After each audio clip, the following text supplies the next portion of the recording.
کہ کراچی میں ضمنی بلدیاتی انتخابات کے غیر حتمی غیر سرکاری نتائج پیپلز پارٹی نے تمام یوسیز کے چیئرمین اور وائس چیئرمین کی نشستیں جیت لی۔ مرتضی وہاب نے یوسی 13 صدر ٹاؤن سے میدان مار لیا۔ سلمان عبداللہ مراد نے بھی بھاری ووٹوں سے برتری حاصل کی۔ مختلف علاقوں میں جیالوں نے خوب جشن منایا۔ پروردگار کا شکر ادا کرتا ہوں، اپنی پارٹی کا، اپنے کارکنان کا شکر ادا کرتا ہوں کہ بہترین طریقے سے پیپلز پارٹی کامیاب ہوئی ہے، اور انشاءاللہ یہ کمٹمنٹ ہے ہماری کہ ہم کراچی والوں کے درمیان رہیں گے، درمیان رہ کے ان کے مسائل کو حل کریں گے، خدمت کی سیاست کریں گے، دلوں کو جوڑنے کی سیاست کریں گے، چیزوں کو بہتر کرنے کی سیاست کریں گے۔ دیکھیں، یہ لوگوں کی محبت ہے جنہوں نے پاکستان پیپلز پارٹی چیئرمین بلاول بھٹو زرداری کے نامزد امیدواروں کو کامیاب کرایا، وہ بھی بھاری اکثریت ہے، اور جو ہمارے مخالفین ہیں ان کی ضمانتیں ضبط ہو گئی ہیں۔ تو یہ کامیابی پاکستان پیپلز پارٹی کے ورکروں کے، ملیر کے ووٹروں کے، پارٹی کے سپورٹروں کی، جنہوں نے مجھ پر یہ اعتماد کیا ہے دوبارہ، تو انشاءاللہ ان کے اعتماد پر پورا اترتے ہوئے چیئرمین بلاول بھٹو زرداری کے ویژن کے مطابق اپنے علاقوں پہ اور بالخصوص کراچی کے لیے ترقی کے لیے کام کریں گے۔ آئیں مل کر اس شہر کی ترقی کریں، یہ شہر ہم سب کا ہے، تنقید برائے اصلاح ہونی چاہیے۔ اب یہ نہیں کہیں گے نا کہ یہ میئر اور ڈپٹی میئر، اب تو لوگوں نے ووٹ کی طاقت سے اب کراچی میں آ کر کراچی کی عوام کی خدمت کریں گے۔ 10,000 سے زائد آپ نے ووٹ لیے ہیں۔ اپنے مخالفین جو Jamaat Islami, P T I, T L P, یہ سارے آپ کے مخالفت میں دیکھے، ہم نے بھی دیکھے، ووٹر ان کے نہیں تھے، بہرحال مخالفت میں تھے، کیا کہیں گے ان کے لیے؟ میں ان کو بھی کہوں گا کہ آئیں مل کر کراچی کی خدمت کریں۔ اب آپ نے دیکھ لیا، عوام نے آپ کو ریجیکٹ کر دیا ہے، اب خدا را اس شہر کے لیے سوچیں، یہ شہر ہم سب کا ہے، اور اس شہر کی خدمت کرنی جتنی ہماری ذمہ داری بنتی ہے جتنی ان کی ہے۔ آئیں مل کر اس شہر کی خدمت کریں۔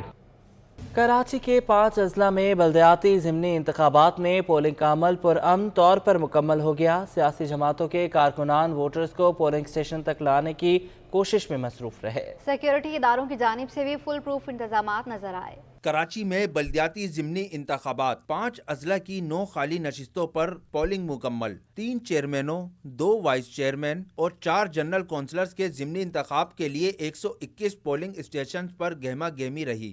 Peoples party, Jamaat Islami, P T I, Tehreek Labbaik Pakistan اور دیگر جماعتوں کے کارکنان ووٹرز کی رہنمائی کرتے رہے کہ الیکٹرک کی یقین دہانی کے باوجود پولنگ اسٹیشن پر بجلی کی بندش کا سلسلہ جاری رہا۔ ضعیف العمر خاتون بھی حق رائے دہی استعمال کرنے ماڑی پور کے یوسی 3 کے پولنگ اسٹیشن پہنچ گئیں۔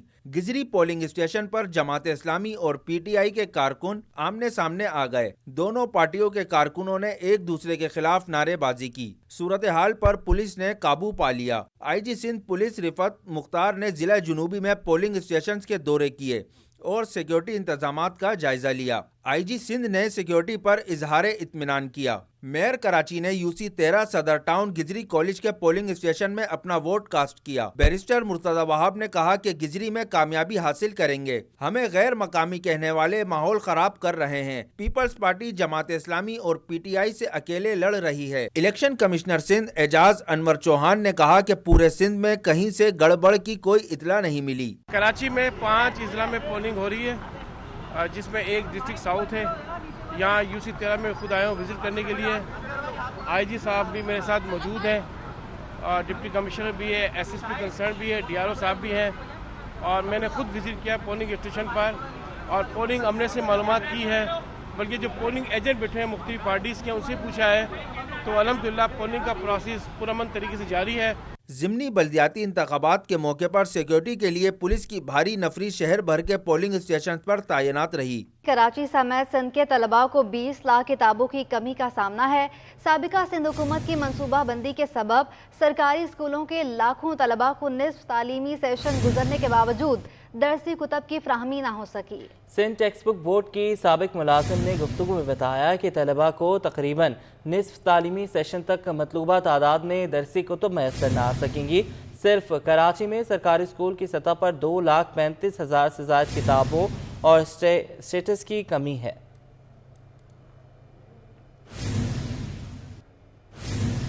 शहर कराची अपनी तारीखी हैसियत रखता है। यहाँ कुछ कदीम इमारतों की पहचान इन पर नस्ब घड़ियाँ हैं। इनमें से कौन कौन सी घड़ियाँ करामत हैं और किस हालत में हैं, ये जानेंगे जुनैद जावेद की रिपोर्ट में। वक्त और घड़ी का चोली दामन का साथ है। जिंदा कौमें अपनी तारीख और उनसे जुड़ी अशिया को कभी फरामोश नहीं करती, लेकिन बदकिस्मती से शहर कायद में अंग्रेजों के दौर में इमारतों पर लगी खूबसूरत घड़ियां, जिन्हें घड़ियाल भी कहा जाता है, इंतहाई खराब हालत में हैं। शहर के मुख्तलिफ मुकामात पर कई इमारतों पर नस्ब घड़ियाल खराब हैं। डेंसो हॉल की घड़ियाल भी अरसे से बंद पड़ी है। इम्प्रेस मार्केट और पूनाबाई टावर समेत प्लास्टिक मार्केट की घड़ियाल भी इंतजामिया की अदम तवज्जोही के बाइस खामोश है। इस वक्त KMC बिल्डिंग और बोल्टन मार्केट टावर की घड़ियाल, शहरियों का कहना है कि अंग्रेजों को वक्त की कदर थी, तभी उन्होंने घड़ियाल लगवाई। मेयर कराची फौरी तौर पर ठीक कराएं। पुरानी काफ़ी अरसे पहले की बड़े बड़े घड़ियाल लगे हुए थे, तो उनको जो है ना सही हालत में करके लगाया जाए ताकि आने जाने वाले पब्लिक को टाइम देखने में आसानी हो। अनफॉर्चुनेटली इस वक्त ये सारी घड़ियाल जो हैं आउट ऑफ ऑर्डर हैं, और ये क्योंकि इमारतों की खूबसूरती के लिए अंग्रेज़ों ने इसको लगाया था, तो इस वक्त ज़रूरत इस अमर की है कि मेयर कराची जो है स्पेशली इस पे तवज्जो दे। तर्जुमान बल्दिया उज़्मा कराची अली हसन साजिद का दावा है कि जल्द शहर की तमाम इमारतों पर मौजूद खराब घड़ियाल बहाल कर दी जाएंगी। कैमरामैन मोहम्मद शकील के साथ जुनैद जावेद, सिटी 21। कमिश्नर कराची के इक़दामात के मस्बत असरात सामने आने लगे। शहर में रिटेल की सतह पर चीनी 130 रुपए किलो में फरोख्त होने लगी। काविश मेमन की रिपोर्ट। मुनाफाखोरों के खिलाफ इंतजामिया ने शिकंजा कस लिया। कराची में इंतजामिया की जानिब से अशिया की सरकारी कीमतों पर फरोख्त पर सख्ती रंग लाने लगी। रिटेल में चीनी 130 रुपए किलो पर आ गई। रिटेल के दुकानदार कहते हैं कमिश्नर कराची ने सरकारी रेट तय करके अच्छा फैसला किया। सरकारी नरखों पर अमल दरामद से मुनाफाखोरों को लगाम मिलेगी। पब्लिक को फायदा होना चाहिए और जो है मुनाफाखोरों को लगाम होनी चाहिए। ये सब चीज अच्छी हो रही है और ये कंटिन्यूस चलनी चाहिए, इसमें रुकावट नहीं होनी चाहिए। और इसमें काम कमिश्नर का भी है कि रिटेल दुकानदारों से ताउन करें, ऐसा ना करें उनको हरासमेंट करें। हरासमेंट से ये होता है कि दुकानदार फिर बेचना बंद कर देते हैं। इसलिए उनसे भी पूछा जाए कि भाई आपको मिली है चीज कहाँ से मिली है, और अगर उन्होंने महंगी खरीदी है तो जहाँ से महंगी खरीदी वहाँ पर पहुँच के उनके ऊपर भी क्रैक डाउन करना चाहिए। शहरियों का कहना है कि सरकारी नर्ख पर अमल दरामद न करने वालों के खिलाफ कार्रवाई की जाए। कमिश्नर कराची ने होलसेल में चीनी की कीमत 123 रुपए और रिटेल में 128 रुपए किलो मुकर्रर की थी। कैमरामैन गुलफाम के साथ काविश मेमन, सिटी 21। चक्की मालिकान ने सरकारी नर्ख नज़रअंदाज कर दिए। चक्की का आटा सरकारी कीमत से 20 रुपए महंगा कर दिया गया। शहर में चक्की का आटा 160 रुपए किलो में फरोख्त किया जाने लगा। काविश मेमन रिपोर्ट करेंगे। चक्की मालकान की मनमानी, सरकारी नर्ख नजरअंदाज कर दिए। चक्की मालकान ने मलबा फ्लोर मिल्स पर गिराते हुए कहा कि मिल्स वाले कीमत कम करेंगे तो मार्केट में भी आटा सस्ता मिलेगा। मिल वाले जो है देना शुरू करेंगे, मार्केट में आटा कल से आना शुरू हो जाएगा। इंशाल्लाह ताला उम्मीद है कल से बिकना भी शुरू हो जाएगा, क्योंकि नोटिफिकेशन जो है कल निकाला है इन लोगों ने, तो आज इतवार है, जाहिर बात है बंद है मिल वगैरह भी। कल से मिल वाले देना शुरू करेंगे, तब इजी काम हो जाएगा इंशाल्लाह ताला। शहरियों ने शिकवा किया कि आज भी आटा 160 रुपए किलो में मिल रहा है, सरकारी नरखों पर अमल नहीं हो रहा है। तो बहुत कुछ कहते हैं, डॉलर इतना नीचे आ रहा है, ये लोग तो ये मानने को तैयार नहीं। जब डॉलर महंगा हो रहा है तो हर चीज महंगी कर रहे हैं, जब डॉलर नीचे आ रहा है तो कहने वाला पूछने वाले नहीं। दूसरी जानिब इंतजामिया की जानिब से मुनाफाखोरों के खिलाफ कार्रवाइयों के दावे किए जा रहे हैं। कैमरामैन गुलफाम के साथ काविश मेमन, सिटी 21।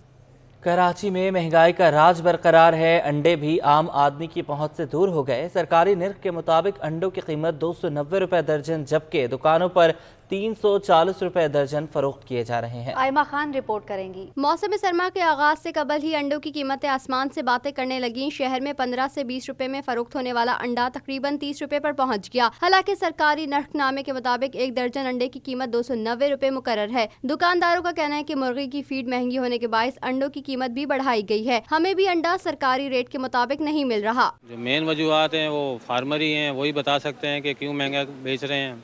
कमिश्नर साहब ने रेट 290 का निकाला है, लेकिन उस पर कोई अमल दरामद नहीं हो रहा है। ये तो कमिश्नर साहब ही अमल दरामद करा सकते हैं। इतने महंगे अंडे नहीं होने चाहिए। एक आम आदमी 20 रुपये तक तो अंडा अफोर्ड कर सकता है, 30 का अफोर्ड नहीं कर सकता। जितनी सैलरीज हैं तो इसके ऊपर हुकूमत कुछ गौर करे तो गरीबों के लिए कुछ भला हो सकता है। चेक एंड बैलेंस हो जाए तो बेहतरीन है। जैसे दूध पे किया है तो पूरे कराची में इस टाइम दूध बिक रहा है 200 रुपये, तो अंडे भी बिक सकते हैं। अंडे की कीमत से मुतालिक शहरियों का कहना है कि महंगाई ने परेशान कर दिया है। अंडे की कीमत 150 से 180 रुपए दर्जन तक होनी चाहिए। अंडे ऑटोमेटिक महंगे होंगे, गोश्त भी महंगा होगा, मुर्गियां मर रही होंगी, शॉर्टेज हो जाएगी। कल अखबार टीवी के ऊपर आ रहा था, अभी हम क्या कर सकते। ये बेचारा ना तो अंडे लाता है ना अंडे देता है, ये उधर से खरीदता है हमें दे देते हैं। हम रोज़ रोज़ाना 340 रुपये के दर्जन अंडा लेते हैं। आम के लिए तो 180 190 का होना चाहिए, या 150 का होना चाहिए, इससे ज़्यादा नहीं होना चाहिए, क्योंकि जितनी इनकम है, जितनी तनख्वाह है, उसी लिहाज से आदमी चीज़ खरीद सकता है। शहरियों ने इंतजामिया से अपील की है कि अंडों की बढ़ती कीमत को कंट्रोल किया जाए ताकि गरीब आदमी इसे इस्तेमाल कर सके। कैमरामैन इमरान एके के साथ आयमा खान, सिटी 21। महकमा सेहत ने कोंगो वायरस के खदशे के पेश नज़र एडवाइजरी जारी कर दी, जिसमें सिंध भर के छोटे बड़े अस्पतालों को कोंगो वायरस से बचाव और हिफाजती इक़दाम करने की हिदायत की गई है। निगरां वज़ीर सेहत सिंध डॉक्टर साद खालिद नियाज ने निगरां वज़ीर सेहत बलूचिस्तान डॉक्टर अमीर मोहम्मद खान जोगिज़ई से राबता किया है। महकमा सेहत की जारी करदा एडवाइजरी के मुताबिक सिविल अस्पताल कोयटा में कोंगो वायरस CCHF के 8 केसेस रिपोर्ट हुए हैं। कोंगो वायरस से हेल्थ केयर वर्कर्स भी मुतासर हुए हैं। कोंगो वायरस से कोयटा में एक डॉक्टर शुक्रुल्लाह बलोच की शहादत हुई। कोंगो वायरस अमूमी तौर पर जानवरों के जरिए इंसान में मुंतकिल होता है। हेल्थ केयर वर्कर्स और आवाम कोंगो वायरस से बचाव के हिफाजती इक़दाम अपनाएं। पाकिस्तान स्टॉक एक्सचेंज के लिए रवां हफ्ता तारीख साज रहा। 100 इंडेक्स 2179 पॉइंट्स इजाफे से तारीख की बुलंद सतह पर बंद हुआ। अशरफ खान की रिपोर्ट। पाकिस्तान स्टॉक मार्केट ने तमाम रिकॉर्ड तोड़ डाले। 100 इंडेक्स तारीख की बुलंद तरीन सतह पर पहुंच गया। कारोबारी हफ्ते के दौरान 100 इंडेक्स में 2179 पॉइंट्स का इजाफा हुआ। यूं हफ्ते का इख्तिताम तारीख की बुलंद तरीन सतह 53,123 पॉइंट्स पर हुआ। इससे कबल 24 मई 2017 में 100 इंडेक्स 52,876 की सतह पर बंद हुआ था। कारोबारी हफ्ते के दौरान 100 इंडेक्स की बुलंद तरीन सतह 53,263 जबकि कम तरीन 50,971 रही। माहिरीन के मुताबिक निगरां हुकूमत के इकदाम और इलेक्शन की तारीख के ऐलान के बाद सरमायाकारों का एतमाद मजीद बहाल हुआ है। और हुकूमत ने जैसा हवाला हंडी के ऊपर काम किया है, क्रैक डाउन किया है, अफगानिस्तान में स्मगलिंग का रास्ता रोका है, उसके सारे मुस्बत आज़ाद सामने आ रहे हैं। और आपने IMF का जिक्र किया, IMF के साथ हमारे मुज़ाकरात काफ़ी मुस्बत संत में आगे बढ़े और गवर्नमेंट हम देख रहे हैं रिसेंट पास में बहुत कॉन्फिडेंस है कि IMF के साथ मुज़ाकरात में कि बासानी 700 मिलियन डॉलर हम बहुत आसानी से हासिल कर लेंगे। तो उसके बाद ये सारे अवामिल हैं जिसका असर आप पाकिस्तान स्टॉक मार्केट में देख रहे हैं। एक हफ्ते में 73 अरब 76 करोड़ रुपए मालियत के 2 अरब 25 करोड़ शेयर्स के सौदे हुए। मार्केट कैपिटलाइजेशन 273 अरब रुपए इजाफे से 7,676 अरब रुपए हो गई। कैमरामैन अली के साथ अशरफ खान, सिटी 21। अम्मारा इश्तियाक और सना हनीफ ने कौमी जूनियर बैडमिंटन चैंपियनशिप जीत ली, जबकि बॉयज़ कैटेगरी में राय अब्दुल मन्नान चैंपियन बने। जावेद इकबाल की रिपोर्ट देखते हैं। NBP स्पोर्ट्स कॉम्प्लेक्स क्लिफ्टन में सिंध बैडमिंटन एसोसिएशन के तहत कौमी जूनियर बैडमिंटन चैंपियनशिप का मेला इख्तिताम पजीर हो गया। गर्ल्स सिंगल्स फाइनल में सिंध की सना हनीफ ने आर्मी के सुमैया तारिक को दिलचस्प मुकाबले के बाद शिकस्त दी। सना की जीत का स्कोर 21-14 और 22-20 रहा। बॉयज सिंगल्स फाइनल में आर्मी के राय अब्दुल मन्नान ने खैबर पख्तूनख्वा के मोहम्मद जैद को 21-16, 15-21 और 21-17 से हराकर टाइटल अपने नाम किया। गर्ल्स डबल के फाइनल में आर्मी की अम्मारा इश्तियाक और सुमैया तारिक सिंध की सना हनीफ और मरियम हनीफ को शिकस्त देकर चैंपियन बनी। मेंस डबल में HEC के साद आमिर और आर्मी के राय अब्दुल मन्नान ने खैबर पख्तूनख्वा के मोहम्मद जैद और तैमूर खान को शिकस्त दी। खैबर पख्तूनख्वा की नजमा साकिब और पंजाब के मोहम्मद अहमद ने भी अंडर 17 ट्रॉफी अपने नाम की। खिलाड़ियों ने अपनी कामयाबी पर खुशी का इजहार करते हुए इवेंट को शानदार करार दिया। जी, मैं अंडर 17 नेशनल चैंपियन बनी हूँ और अंडर 19 डबल्स की नेशनल चैंपियन। ओवरऑल इवेंट बहुत अच्छा रहा, टाइम मैनेजमेंट भी अच्छी थी और सारे जो ऑडियंस थी उन्होंने बहुत सपोर्ट किया। आगे ये टारगेट है कि पाकिस्तान नेशनल चैंपियन बनना, जाहिर सी बात है, और उसके लिए मेहनत करूँगी। लेकिन मेहनत मैंने भी की थी अच्छी खासी, और कोई बात नहीं, मैच में हार जीत तो होती रहती है। मेहमान खुसूसी नेशनल बैंक के सरबराह खेल कामरान खालिद और दीगर ने खिलाड़ियों में इनामात तकसीम किए। कैमरामैन हारिस खान के साथ जावेद इकबाल, कराची।